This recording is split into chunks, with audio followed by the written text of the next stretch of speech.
Martin Popoff from the Contrarians here, back again with another edition of Who Invented Heavy Metal. This is just our second episode of this. We're going to go through all of the albums that I think lead up to the invention of heavy metal. I mean, we're going to get into actual metal soon. As I've always said, I mean, it basically starts with Black Sabbath, Black Sabbath. So we're going to work our way towards Black Sabbath. Our first one was on Jimi Hendrix, Are You Experienced? This one I feel has to be here. By the way, I want to restate the case that I've always felt that there's more intention and deliberateness with an album versus song. So, I've this is somewhat based on my old book, Who Invented Heavy Metal, which is, it ends in 1971. It's 120,000 words. So there's something like 70 pages before we get to today's entry, and a lot of songs and a lot of dribs and drabs and things and different concepts and stuff. But I wanted to focus our attention a little more on making this about albums.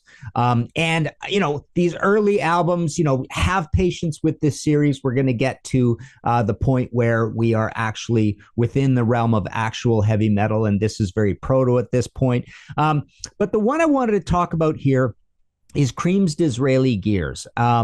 Now, obviously, this is a more of a psych album, and even just as much as a British blues boom album as it is anything heavy. This is the band's second album. Of course, we're talking about Ginger Baker, Jack Bruce, and Eric Clapton. It's produced by Felix Pappalardi. Remember, he was killed by his wife in 1983 with a gun.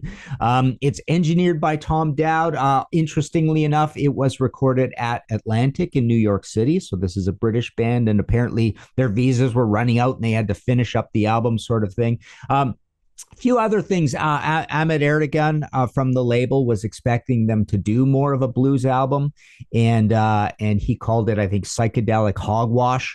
What they were getting with this, and it is definitely a psych album. So November 2nd, 1967. It's a very early album. It's even before Beatles' Helter Skelter, right?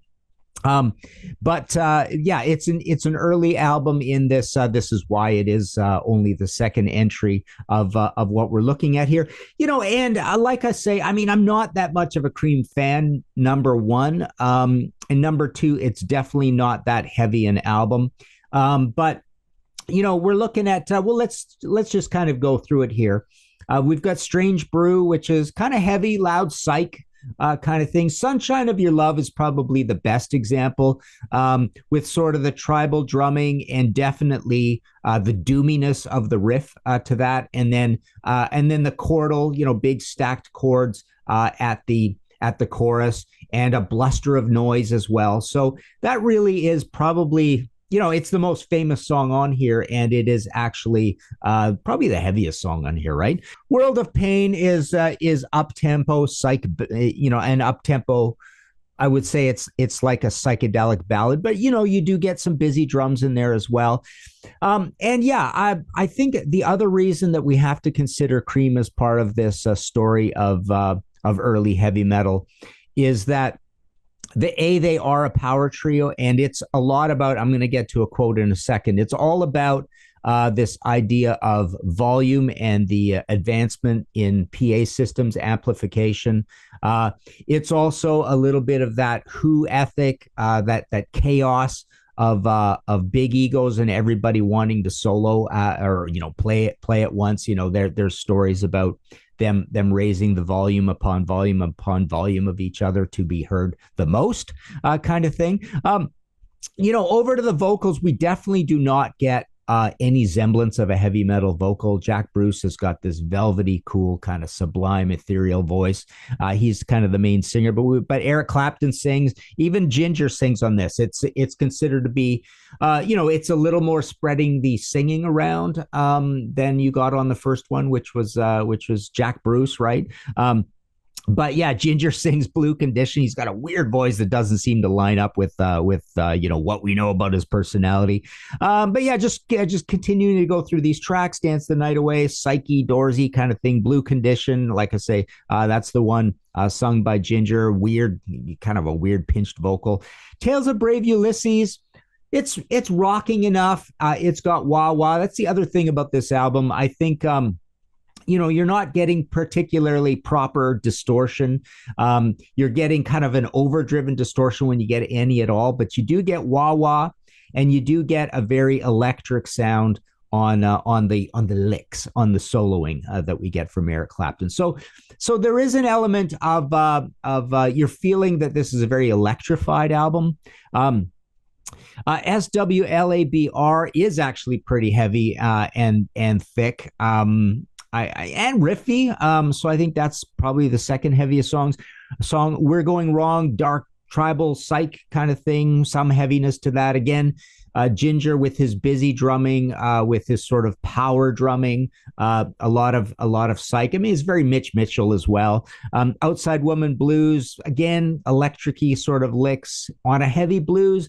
So here you get the idea of the British blues boom, but at the heavy end of it, that leads towards Led Zeppelin. So to me, this is almost like a proto Led Zeppelin kind of song. It reminds me of it. It's on its way to How Many More Times or something like that.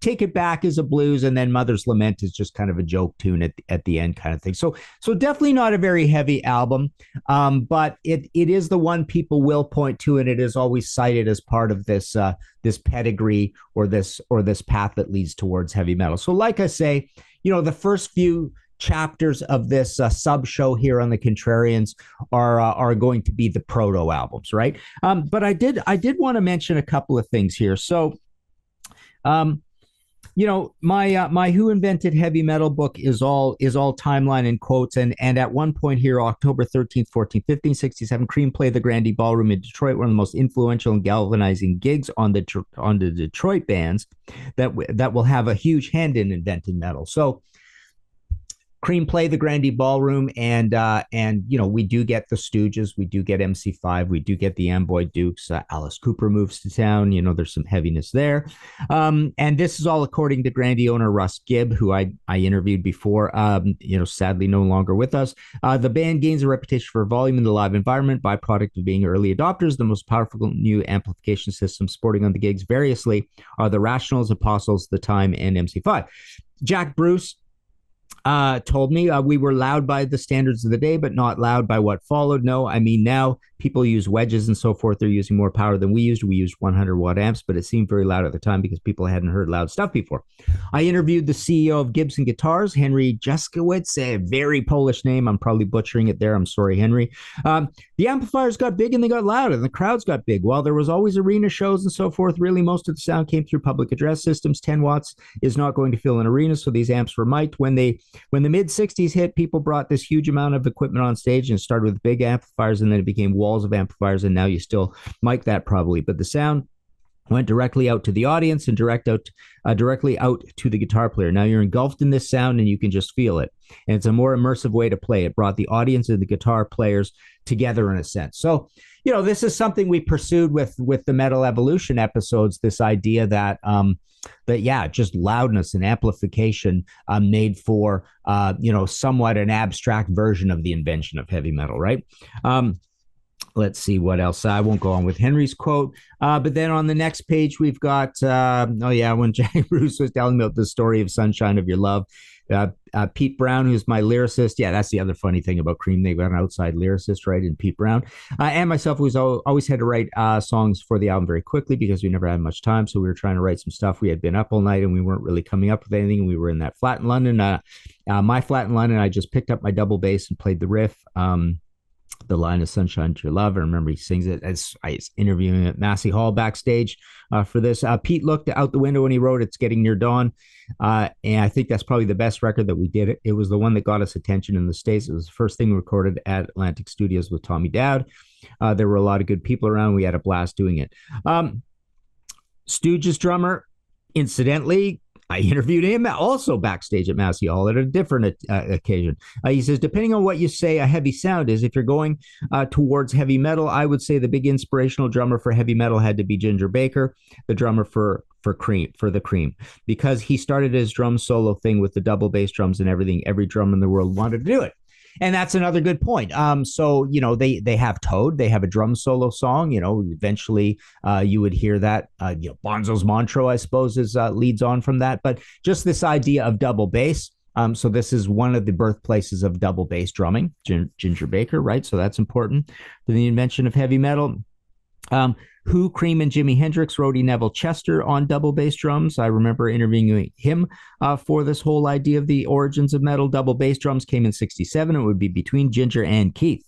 I think maybe Keith, but with Keith, you had you had a guy that played lead drums. I mean, Entwistle played lead bass, if you like, would be the best way to describe it. And Mooney was lead drums. I'm thinking of including in this series, I hope I don't forget, but the Who Live at Leeds might be part of this series as well as a proto-metal album leading towards Black Sabbath and Deep Purple and whatnot, let's see, dealing with Premier for Keith. The reason I did it, I'm pretty sure you'd have to say Ginger. Keith made more noise with double bass drums, but Ginger was and always has been a more classic drummer. Ginger is one of my favorite drummers. Ginger was a drummer that was really into drums. I mean, he'd be playing longer than Mooney, of course. He played with Graham Bond, so he was capable of playing jazz, but he was a heavy drummer in terms of power, and he was fairly frightening character. He was tall. He could be aggressive in all shapes and sizes.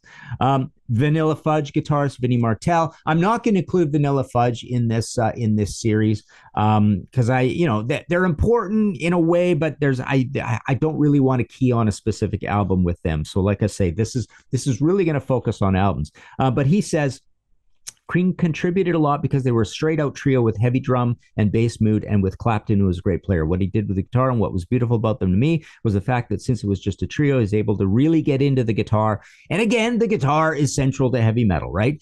Eric Clapton is God. Eric Clapton as really pretty much the first guitar hero, or one of the first guitar heroes. It's Eric, it's Jimi Hendrix, right? It's eventually Jimmy Page. It's Jeff Beck in the Yardbirds, right? Every note was right out there. Every chord, every nuance stuck out. It was a lot more of a bluesy feel than what we were into, but it did move me into a more bluesy feel because between the Cream and Hendrix. Big, strong sound, great tunes, great writing. So there you go. Cream Disraeli Gears, our second chapter, second episode of Who Invented Heavy Metal, based on, we're going to be going through this, but the neat thing is we're going to go way beyond this book because this book, like I say, ends in 1971. But there you go. I don't think there's a lot of heavy Cream really kind of anywhere, but like I say, it almost has a lot more to do with what they got up to live, and also the sort of competitive state. Cream and Hendrix were always mentioned together, possibly along with the Who, as pushing this music forward. So A, heavy blues boom, and B, heavy psych, and C, a big inspiration on those that would go on to make heavy metal. Martin Popoff, there you go. Who invented heavy metal? Maybe Cream is part of the story.